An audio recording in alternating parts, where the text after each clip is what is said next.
Captain Shakeel ने आगे बढ़कर इस मशीन को गौर से देखना शुरू कर दिया। दूसरे लम्हे उसके लबों पर मुस्कुराहट उभर आई। वो इस मशीन की सांस से ही समझ गया था कि यह खसूसी साख्त का डेक्टाफोन है। इसका मतलब था कि डॉक्टर रिचर्ड उसे ऑन करना चाहता था ताकि यहाँ से आवाज़ें नीचे लेबॉर्ट्री में जा सकें और इस तरह उसे बचाने के लिए कोई कार्रवाई हो सकती थी।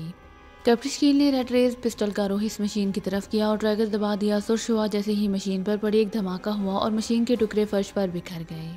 उसी लम्हे मार्शला के कराहने की आवाज़ सुनाई दी तो कैप्टन शकील तेजी से मुड़ा। डॉक्टर रिचर्ड, आखिरी बार तुम्हें वार्निंग दे रहा हूँ, अब अगर तुमने कोई शरारत करने की कोशिश की तो दूसरा सांस ना ले सकोगे। कैप्टन शकील ने घबराते हुए डॉक्टर रिचर्ड से कहा। फिर वो मार्शला की तरफ बढ़ गया जो आंखें खोले सीधी होकर हैरत से इधर उधर देख रही थी।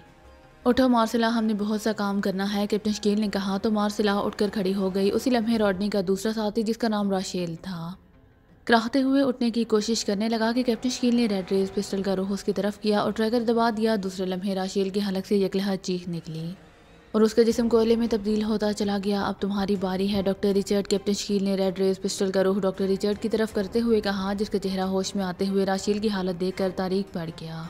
माम मुझे मत मारो प्लीज़, डॉक्टर रिचर्ड ने पहली बार खौफजदा लहजे में कहा। शायद राशेल को अपने सामने इस होलनाक अंदाज में मरते देखकर डॉक्टर रिचर्ड हौसला हार गया था या फिर हकीकी मौत का खौफ उसके जहन पर सवार हो गया था। मैंने तुम्हें पहले भी चांस दे दिया था लेकिन तुमने होती तावन से इनकार कर दिया था। अब आखिरी बार तुम्हें जिंदा रहने का चांस दे रहा हूँ, बोलो। कैप्टन शकील ने कहा, ये काराकाज हमें जिंदा नहीं छोड़ेगी, ये बहुत खतरनाक और बड़ी तंजीम है, डॉक्टर रिचर्ड ने हकलाते हुए कहा। इसकी तुम फिक्र मत करो, काराकाज का खात्मा कर दिया जाएगा, कैप्टन शकील ने कहा। तुम फार्मूले ले लो लेकिन मुझे और लेबॉर्ट्री को कुछ ना कहो, क्या तुम ऐसा कर सकते हो, डॉक्टर रिचर्ड ने कहा। ठीक है, मेरा वादा, फार्मूला मुझे दो और बाहर जाने का रास्ता खोल दो और मैं तुम्हें साथ लेकर बैरूनी कैबिन तक जाऊंगा, उसके बाद तुम्हें वापस भिजवा दूंगा, कैप्टन शकील ने कहा। ओके, मेरे हाथ खोल दो, मैं तुम्हें फार्मूला मंगवा देता हूँ, डॉक्टर रिचर्ड ने कहा। मार्शला, डॉक्टर रिचर्ड के हाथ खोल दो। सुनो डॉक्टर रिचर्ड, तुम बहरहाल एक साइंसदान हो जबकि हमारी पूरी ज़िंदगी इन्हीं कामों में गुजरी है, इसलिए अगर तुम्हारे जहन के किसी भी गोशे में कोई बदनीयती मौजूद है तो उसे जहन से निकाल दो, वरना तुम्हारी मौत इंतहाई इबरतनाक होगी, कैप्टन शकील ने कहा। मैंने तुम्हारी सफ़ाकी देख ली है, तुमने जिस सफ़ाकाना अंदाज में राशेल को ज़िंदा जलाया है उसने मुझे वाकई खौफजदा कर दिया है। मैं तसव्वुर भी नहीं कर सकता था कि कोई आदमी किसी इंसान को इस अंदाज में भी मार सकता है, इसीलिए मैंने कोई गलत हरकत नहीं करूँगा, डॉक्टर रिचर्ड ने कहा। तो कैप्टन शकील ने इस बात में सर हिला दिया। इस दौरान मार्शला ने उसके दोनों हाथों पर बंधी हुई तार खोल दी थी। अब अपने पैर तुम खुद खोलो, कैप्टन शकील ने कहा। तो डॉक्टर रिचर्ड अपने पैरों पर झुक गया और चंद लम्हों बाद उसने तार खोलकर एक तरफ फेंक दी और उठ खड़ा हुआ। वो एक साइड पर मौजूद एक छोटी सी तपाई की तरफ बढ़ा जिस पर एक गुलदान रखा हुआ था। डॉक्टर रिचर्ड ने गुलदान उठाकर एक तरफ रखा और तपाई की हमवार सतह पर अपना हाथ रखकर दबाया और फिर चंद लम्हों बाद उसने हाथ उठाया तो तपाई का ऊपर वाला हिस्सा किसी संदूक के ढक्कन की तरह खुद ब खुद उठ गया। अब नीचे एक छोटी सी मशीन नजर आ रही थी। डॉक्टर रिचर्ड ने इस पर मौजूद एक बटन प्रेस कर दिया और मशीन में से सीटी की आवाज़ निकलने लगी। चंद लम्हों बाद एक बल्ब तेज़ी से जलने बुझने लगा और सीटी की आवाज़ बंद हो गई। Doctor Richard speaking, doctor Richard ने एक बटन दबाते हुए कहा। यस सर, स्मिथ बोल रहा हूँ सर। दूसरी तरफ से एक मौतबाना आवाज़ सुनाई दी। स्मिथ, एपीएस फार्मूले की फाइल मेरे स्पेशल सेफ से निकालकर उसे 0 पॉइंट पर भिजवा दो, डॉक्टर रिचर्ड ने कहा। यस सर, दूसरी तरफ से कहा गया और डॉक्टर रिचर्ड ने बटन ऑफ करके तपाई का ढक्कन बंद कर दिया और फिर गुलदान उठाकर उस पर रख दिया। फिर खुद एक साइड की दीवार की तरफ बढ़ गया। उसने दीवार पर महसूस अंदाज में हाथ मारा तो दीवार दरमियान से फटकर साइडों में हो गई।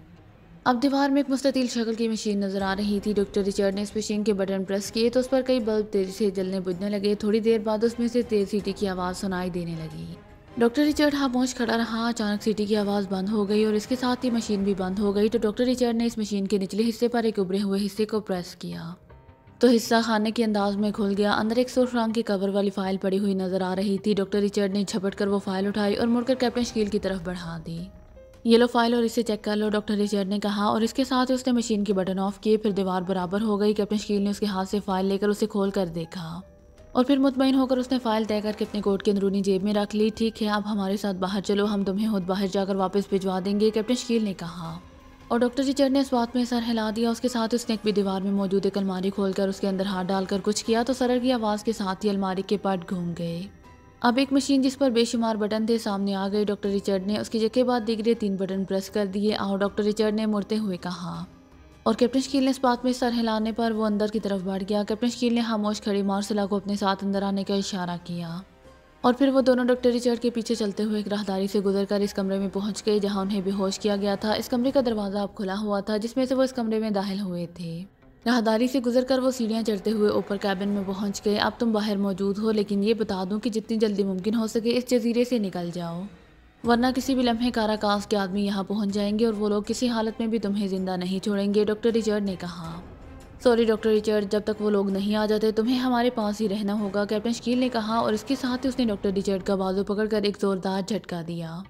तो डॉक्टर रिचर्ड चीखता हुआ दूर राहदारी में जा गिरा। कैप्टन शकील ने तेजी से आगे बढ़कर उसकी कनपट्टी पर लात जमा दी और डॉक्टर रिचर्ड जुटने की कोशिश कर रहा था। एक चीख मारकर नीचे गिरा और साकत हो गया। कैप्टन शकील ने झुककर उसे कंधे पर उठाया और तेजी से इस कैबिन से बाहर आ गया। बाहर आकर उसने डॉक्टर रिचर्ड को एक तरफ जमीन पर लटा दिया। ये रेस पिस्टल लो और उसका ख्याल रखना, मैं आ रहा हूँ। कैप्टन शकील ने हाथ में मौजूद रेस पिस्टल मार्सेला को दिया और फिर दौड़ता हुआ असलहा खाने की तरफ बढ़ गया। असलहा खाने का रास्ता इसी तरह खुला हुआ था। वो दौड़ता हुआ नीचे उतरा और फिर असलहे की एक पेटी की तरफ बढ़ गया। ये पेटी खुली हुई थी। इसमें पहले से भी कैप्टन शकील ने इंतहाई ताकतवर बम निकाला था। उसने दूसरा बम निकाला और फिर तेजी से सीढ़ियाँ चढ़ता हुआ स्टोर से निकलकर दौड़ता हुआ इस कैबिन की तरफ बढ़ गया। मार्सला हाथ में रेस पिस्टल लिए खड़ी थी, जबकि डॉक्टर रिचर्ड वैसे ही ज़मीन पर बेहोश पड़ा हुआ था। रेस पिस्टल मुझे दो, मैं आ रहा हूँ, अगर ये होश में आए तो उसे फिर बेहोश कर देना, कैप्टन शकील ने मार्सला के हाथ से रेस पिस्टल लेते हुए कहा और तेजी से दौड़ता हुआ वापस कैबिन के अंदर गया। और फिर सीढ़ियाँ उतरकर वो राहदारी में दौड़ता हुआ इस कमरे में गया और फिर वहाँ से आगे बढ़ गया। फिर इस ऑफिस में पहुँच गया जहाँ वो डॉक्टर रिचर्ड के साथ रहा था। उसने दीवार पर हाथ मारा तो दीवार दरमियान से फटकर साइडों में हो गई और वही मशीन सामने आ गई जिसमें से डॉक्टर रिचर्ड ने फाइल उठाकर उसे दी थी। मशीन का खाना वैसे ही खुला हुआ था। उसने जेब से वो बम निकाला। ये इंतहाई ताकतवर टाइम बम था। उसने इस पर 5 मिनट का टाइम फिक्स किया और उसके साथ ही उसने इसे खाने में रखा और फिर मशीन को ऑन करने से पहले उसने एक नाब घुमा दी। उसके बाद इसने उसे ऑन किया तो खाना बंद हो गया। उसके साथ ही सरर की आवाज़ के साथ ही दीवार भी बराबर हो गई। कैप्टन शकील मुड़ा और बेतहाशा अंदाज में भागा। राहदारी और कमरे से निकलकर वो कैबिन से बाहर आ गया। आओ जल्दी करो, अभी पूरी लेबॉर्ट्री उड़ जाएगी, जल्दी भागो यहाँ से, कैप्टन शकील ने मार्सेला से कहा और झुककर ज़मीन पर बेहोश पड़े हुए डॉक्टर रिचर्ड को उठाकर कंधे पर डाला और तेजी से मशीन रूम की तरफ भागना शुरू कर दिया। मार्सेला उसके पीछे भाग रही थी, लेकिन अभी वो मशीन रूम के पास पहुंचे ही थे कि अचानक खौफनाक गिड़गिड़ाहट की आवाज़ सुनाई दी और इसके साथ ही इस कदर खौफनाक धमाका हुआ कि कैप्टन शकील बावजूद कोशिश के संभल ना सका और कंधे पर लदे हुए डॉक्टर रिचर्ड समेत ज़मीन पर जा गिरा। गिरते हुए कैप्टन शकील को अपने कब में मार्सेला की चीख सुनाई थी और इसके साथ उसके हवास उसका साथ छोड़ गए। उसे यूँ महसूस हो रहा था जैसे उसके जहन पर किसी ने एटम बम दे मारा हो और इस आखिरी एहसास के साथ थी उसके जहन पर तारीख सी चादर फैलती चली गई और ये शायद मौत की तारीकी थी, क्योंकि एक लेबॉर्ट्री और असलहा का स्टोर फट जाने के बाद जाहिर है पूरा जजीरा ही सफाई हस्ती से नापैद हो जाना था।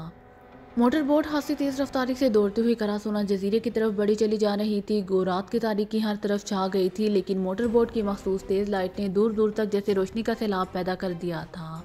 और फिर 4 घंटे के तवील और मुसलसल सफ़र के बाद उन्हें 2 जजीरे इकट्ठे नजर आने लग गए थे। उनके दरमियान बहुत थोड़ा सा फासला था। ये दूसरा जजीरा करासूना है, हमने वहाँ जाना है, मार्टी ने एक जजीरे की तरफ इशारा करते हुए कहा और इमरान ने तनवीर को इस जजीरे की तरफ मोटर बोट ले जाने का इशारा कर दिया। इस जजीरे के गिर्द इंतहाई ताकतवर रेस का दायरा मौजूद है, इसलिए मोटर बोट को इस जजीरे से कम एक मील के फासले पर रोक लेना, वरना मोटर बोट समेत हम सब के पर हच्चे उड़ जाएंगे, मार्टी ने कहा। तो इमरान ने तनवीर को हदायत दे दी। क्या तुम ट्रांसमीटर पर जजीरे वालों से रब्ता करोगे? इमरान ने पूछा। हाँ, मार्टी ने कहा और उठकर वो मोटर बोट के निचले हिस्से में बने हुए कैबिन की तरफ बढ़ गया। इमरान भी उसके साथ था। मार्टी ने कैबिन की एक अलमारी खोली और उसमें से एक बैग निकाल कर बाहर रखा। फिर उसने बैग खोलकर उसमें मौजूद एक मखसूस साख्त का ट्रांसमीटर निकाला और उसे उठाकर इमरान की सिमत बाहर अर्शे पर आ गया। मोटर बोट की रफ्तार अब बेहद हल्की हो चुकी थी और जजीरा वाकई एक बहरी मील दूर नजर आ रहा था। चंद लम्हों बाद तनवीर ने मोटर बोट रोक दी। मार्टिन ने ट्रांसमीटर सामने एक बेंच पर रखा, फिर उसका बटन प्रेस करके उसे ऑन कर दिया। Hello hello Marty, DA3 calling, doctor Richard over. Marty ने बटन दबाकर बार बार कॉल देते हुए कहा, लेकिन दूसरी तरफ से कॉल रिसीव नहीं की जा रही थी। मार्टी मुसलसल कॉल देता रहा, लेकिन जब कॉल रिसीव ना की गई तो उसके चेहरे पर इंतहाई हैरत के तासुरात उभर आए। उसने ट्रांसमीटर ऑफ कर दिया। ये क्या हुआ? डॉक्टर रिचर्ड तक कॉल रिसीव ही नहीं कर रहा, मार्टी ने हैरत भरे लहजे में कहा। क्या इस पर इसकी फ्रीक्वेंसी पहले से एडजस्ट शुदा थी या तुमने खुद की है? इमरान ने पूछा। मैंने खुद की है, मुझे चीफ पास ने यही फ्रीक्वेंसी बताई थी, मार्टी ने जवाब दिया। क्या फ्रीक्वेंसी थी? इमरान ने पूछा। तो मार्टी ने फ्रीक्वेंसी बता दी। फ्रीक्वेंसी तो दुरुस्त है, फिर कॉल रिसीव क्यों नहीं की जा रही? इमरान ने तशवीश भरे लहजे में कहा। मुझे चीफ पास से बात करना होगी, मार्टी ने कहा।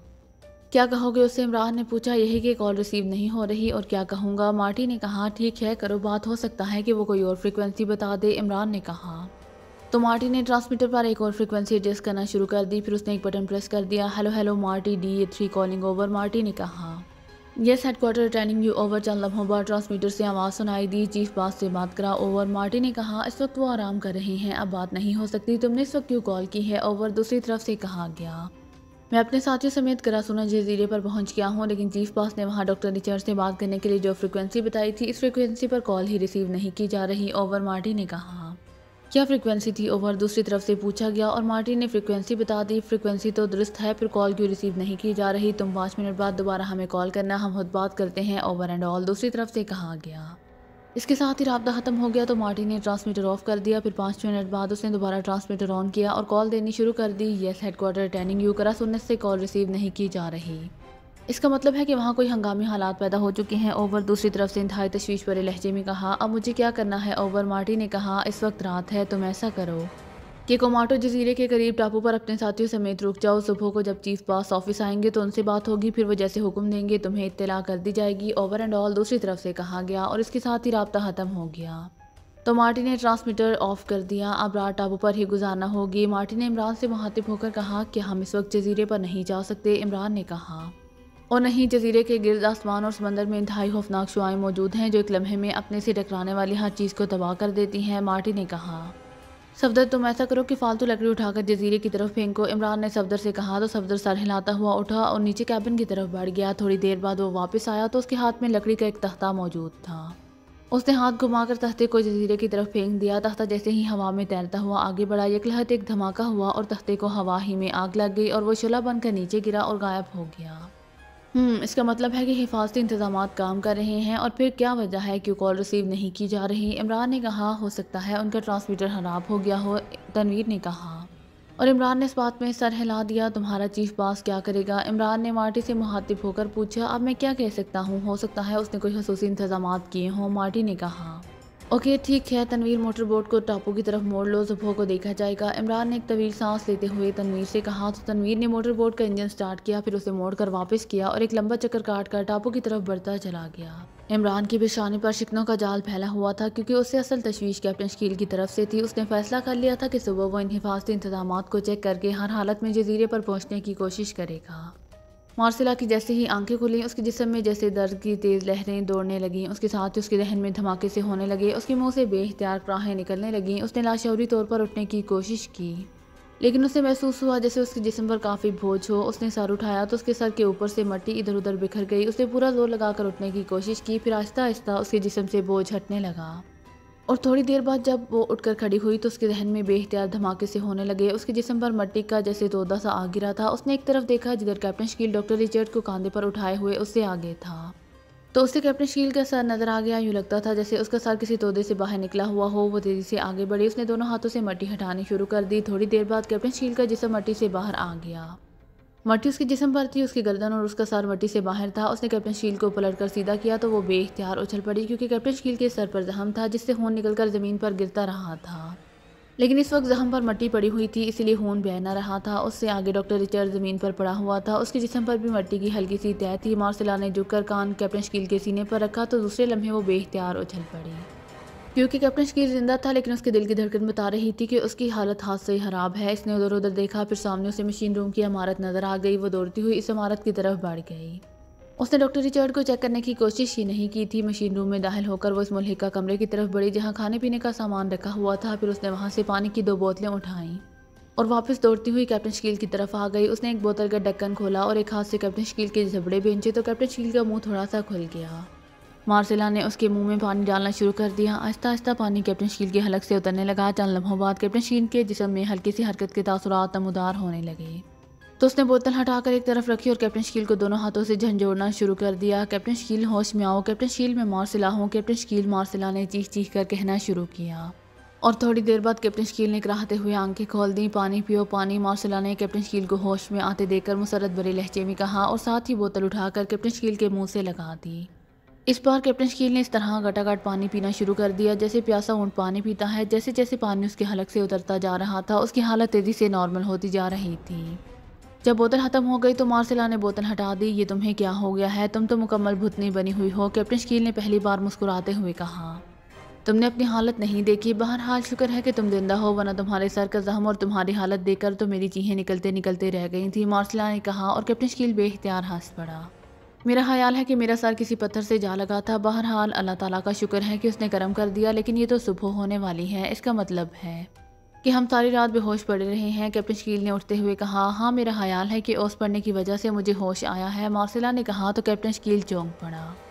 ओ सारी रात इस जख्म की वजह से तो बेहोशी तारी नहीं रह सकती, ये यकीनन किसी गैस की वजह से हुआ है। बहरहाल डॉक्टर रिचर्ड का क्या हुआ, तुमने उसे चेक किया है? कैप्टन शकील ने कहा। तुम्हारी हालत देखने के बाद तो मुझे किसी बात का होश ही नहीं रहा था, मार्सिला ने कहा। तो कैप्टन शकील सामने ही ऊंधे मुंह पड़े हुए डॉक्टर रिचर्ड की तरफ बढ़ा। उसने उसे सीधा किया तो वो बेइख्तियार चौंक पड़ा। डॉक्टर रिचर्ड की आंखें बेनूर हो चुकी थीं। ओ, इसकी गर्दन टूट गई है, कैप्टन शकील ने कहा। गर्दन कैसे टूट गई, क्या मतलब? मार्सिला ने हैरान होकर कहा। ये बेहोशी के आलम में मेरे कंधे पर लदा हुआ था। मेरे अचानक गिरने की वजह से ये झटका खाकर आगे की तरफ गिरा और लाजमन ये सर के बाल गिरा होगा और इस तरह इसकी गर्दन टूट गई, कैप्टन शकील ने वजाहत करते हुए कहा। और मार्सिला ने इस बात में सर हिला दिया। आओ देखिए इस धमाके ने क्या किया है। कैप्टन शकील ने अपने कोट के अंदरूनी जेब में फाइल की मौजूदगी का हाथ से एहसास करते हुए मार्सिला से कहा। फिर वो दोनों आहिस्ता आहिस्ता कदम उठाते इस तरफ को बढ़ गए जिधर लेबॉर्ट्री थी। असलहा स्टोर दबा नहीं हुआ, वरना तो शायद पूरा जजीरा ही हवा में उड़ जाता, मार्सिला ने कहा। तो कैप्टन शकील ने इस बात में सर हिला दिया। फिर वो इस तरफ बढ़ गया जिधर असलहा का स्टोर था। फिर उसने देखा कि स्टोर का रास्ता बंद हो चुका था। शायद धमाके की वजह से ऐसा हुआ था, लेकिन इस जगह को देखकर उसे मालूम हो गया कि असलहा इसीलिए बच गया कि स्टोर बंद हो गया था। और फिर वो लेबॉर्ट्री की तरफ मुड़ गए। चीफ हाउस तबाह हो चुका था, जबकि वो कैबिन भी गायब था जहाँ से रास्ता लेबॉर्ट्री में जाता था। और जिस जगह लेबॉर्ट्री थी वहाँ एक वसी और गहरा गड्ढा था, लेकिन इस गड्ढे के एक साइड पर उसे सुरंग का आधा हिस्सा खाली और आधा भरा हुआ नजर आ रहा था। ओ, इसका मतलब है कि लेबॉर्ट्री मुकम्मल तौर पर तबाह नहीं हुई, कुछ बच गई है क्योंकि सुरंग सही हालत में मौजूद है, कैप्टन शकील ने कहा। और इसके साथ ही उसने एक साइड से गड्ढे में उतरना शुरू कर दिया। मार्सिला भी इसके पीछे नीचे उतरने लगी और फिर थोड़ी सी कोशिश के बाद वो इस गड्ढे के आखिरी हिस्से में पहुंच गए। सामने मौजूद सुरंग का आधे से ज़्यादा दहाना मट्टी से बंद था, इसलिए कैप्टन शकील को इस मट्टी पर लेटकर और क्रॉलिंग करते हुए आगे बढ़ना पड़ा। सुरंग का इख्तिताम एक कमरे में हुआ जिसका कोई दरवाज़ा नहीं था। इस दरवाजे तक सुरंग में मट्टी थी, मट्टी का कुछ ढेर आगे भी था, लेकिन इसके बाद हर तरफ गर्द की तह थी। कैप्टन शकील इस मट्टी के ढेर से गुजरकर हॉल में दाखिल हुआ तो अचानक साइड से किसी ने उस पर छलांग लगा दी, लेकिन कैप्टन शकील बिजली किसी तेज़ी से एक साइड पर हटा। उस पर छलांग लगाने वाला एक धमाके से एक मेज़ पर पड़ी हुई मशीन से टकराया, फिर मेज़ से पलटकर नीचे जा गिरा। कैप्टन शकील ने बिजली किसी तेज़ी से उसे गर्दन से पकड़ा और एक झटके से खड़ा कर दिया। माम मुझे मत मारो, इस आदमी ने कांपते हुए लहजे में कहा। ये एक बूढ़ा सा आदमी था। कौन हो तुम? कैप्टन शकील ने उसकी हालत देखते हुए उसकी गर्दन पर अपनी गिरफ्त नरम कर दी। माम मेरा नाम डॉक्टर ग्राहम है। यहाँ अचानक खौफनाक धमाका हुआ और लेबॉर्ट्री का ये सारा हिस्सा यकलहत बैठ गया। यहाँ नासान गैस का जहीरा था जिससे गैस निकलकर हर तरफ फैल गई और मैं साथ वाले हिस्से में था, बेहोश हो गया। अभी चंद लम्हे पहले मुझे होश आया तो मैंने तुम्हारी आहट सुनी। मैंने सोचा कि शायद लेबॉर्ट्री तबाह करने वाले तुम हो और अब तुम सबको कत्ल करने आए हो, इसलिए मैंने लाशौरी तौर पर तुम पर हमला कर दिया। हालांकि मैं बूढ़ा आदमी हूँ, मैंने तुम पर क्या हमला करना था? मुझे मत मारो, इस बूढ़े ने कांपते हुए लहजे में कहा। तो कैप्टन शकील ने उसकी गर्दन छोड़ दी। यहाँ और कितने आदमी बेहोश पड़े हुए हैं? कैप्टन शकील ने पूछा। 15-16 तो होंगे, सब बेहोश पड़े हैं। मगर तुम कौन हो? क्या तुमने लेबॉर्ट्री को तबाह किया है? डॉक्टर ग्राहम ने कहा। मार्सिला, डॉक्टर ग्राहम का ख्याल रखना, अगर ये कोई गलत हरकत करे तो इसकी गर्दन तोड़ देना। मैं आ रहा हूँ, कैप्टन शकील ने कहा और तेज़ी से इस कमरे की साइड पर बनी हुई राहदारी में दौड़ता हुआ आगे बढ़ता चला गया। यहाँ एक बहुत बड़ा हॉल था जिसमें हर तरफ इंतहाई अजीबो गरीब मशीनें नस्ब थीं और फर्श पर वाकई जगह जगह 15-16 अफराद टेढ़े मेढ़े अंदाज में बेहोश पड़े हुए थे। उसी लम्हे एक आदमी के जिस्म में हरकत के तासुरात कैप्टन शकील को नजर आए तो वो तेज़ी से उसकी तरफ बढ़ा। उसने जेब से रेड रेज पिस्टल निकाला और दूसरे लम्हे इस पिस्टल का रुख इस आदमी की तरफ करके उसका ट्रैगर दबा दिया और पलक झपकने में वो आदमी जलकर राख हो गया। कैप्टन शकील ने यही कार्रवाई इस हाल में मौजूद तमाम अफराद के साथ की और 4 लम्हों बाद वहाँ जली हुई लाशों के और कोई जिंदा आदमी ना बचा था। कैप्टन शकील ने सुरशुआ एक बड़ी सी मशीन पर डाली तो एक खौफनाक धमाका हुआ और उसके साथ ही मशीन के पुर्जे इधर उधर बिखर गए। कैप्टन शकील ने एक लम्हा ज़ाया किए बगैर तमाम मशीनों को रेड रेज पिस्टल से तबाह करना शुरू कर दिया। पे दर पे धमाकों के साथ ही मशीनें तबाह होती चली गईं, लेकिन कैप्टन शकील ने इन मशीनों को तबाह ना किया जिन पर एटम का बड़ा सा निशान बना हुआ था, क्योंकि उसे मालूम था कि इन मशीनों की तबाही से ताबकारी भी फैल सकती है और इस ताबकारी के नतीजे में वो और मार्सिला दोनों हलाक हो सकते हैं। जब दूसरी तमाम मशीनें तबाह हो गईं तो कैप्टन शकील वापस इस कमरे में आया जहां डॉक्टर ग्राहम और मार्सिला मौजूद थी। डॉक्टर ग्राहम एक कुर्सी पर बैठा हुआ था और उसकी आंखें बंद थीं और चेहरा दर्द पड़ा हुआ था। क्या हुआ? इससे कैप्टन शकील ने डॉक्टर ग्राहम की तरफ देखते हुए कहा। तुमने सारी मशीनें तबाह कर दी। ओ, अब तो ताबकारी फैल चुकी होगी और मैं यही मर जाऊंगा। डॉक्टर ग्राहम ने आंखें खोलते हुए इंतहाई पसमुर्दा से लहजे में कहा। घबराओ नहीं, एटमी मशीनें तबाह नहीं हुई, वो सही सलामत हैं। कैप्टन शकील ने कहा। ओ लेकिन तुम कौन हो और क्यों ये सब कुछ कर रहे हो? डॉक्टर ग्राहम ने कहा। आओ मेरे साथ। कैप्टन शकील ने उसे बाजू से पकड़कर एक झटके से खड़ा करते हुए इंतहाई सख्त लहजे में कहा। कहाँ तुम क्या करना चाहते हो? डॉक्टर ग्राहम ने और ज़्यादा खौफज़दा होते हुए कहा। लेकिन कैप्टन शकील उसे घसीटता हुआ राहदारी से गुजरकर बड़े हॉल में ले गया। ये देखो, ये जली हुई लाशें, यही अंजाम तुम्हारा भी हो सकता है, कैप्टन शकील ने इंतहाई सर्द लहजे में कहा। तो डॉक्टर ग्राहम की आंखें यकलहत खौफ की शिद्दत से फैलती चली गईं। उसके पहले से दर्द पड़ा हुआ चेहरा यकलहत हल्दी से भी ज़्यादा जर्द हो गया। वो इस तरह सांस लेने लगा जैसे सांस उसके गले में अटक गया हो। ये जिंदा जला दिए तुमने? ओह ओह, ये क्या है, क्या किया है तुमने? डॉक्टर ग्राहम का जिस्म खौफ की शिद्दत से पसीने से तर हो गया था। सुनो, तुम सिर्फ एक सूरत में ज़िंदा रह सकते हो कि इन एटमी मशीनों को इस तरह एडजस्ट करो कि जब उन्हें जलाने की कोशिश की जाए तो ये खुद ब खुद फट जाएं, कैप्टन शकील ने कहा। ये कैसे हो सकता है? ये कैसे मुमकिन है? डॉक्टर ग्राहम ने कहा। ये मशीनें मास्टर कंप्यूटर से कंट्रोल होती हैं और मास्टर कंप्यूटर को इस बारे में एडजस्ट किया जा सकता है। बोलो, करते हो या फिर तुम्हें भी ज़िंदा जला दिया जाए, कैप्टन शकील ने घबराते हुए कहा। माम मगर मैं तो कंप्यूटर के बारे में कुछ नहीं जानता, डॉक्टर ग्राहम ने रुक रुक कर कहा। फिर तुम छुट्टी करो, कैप्टन शकील ने घबराते हुए कहा।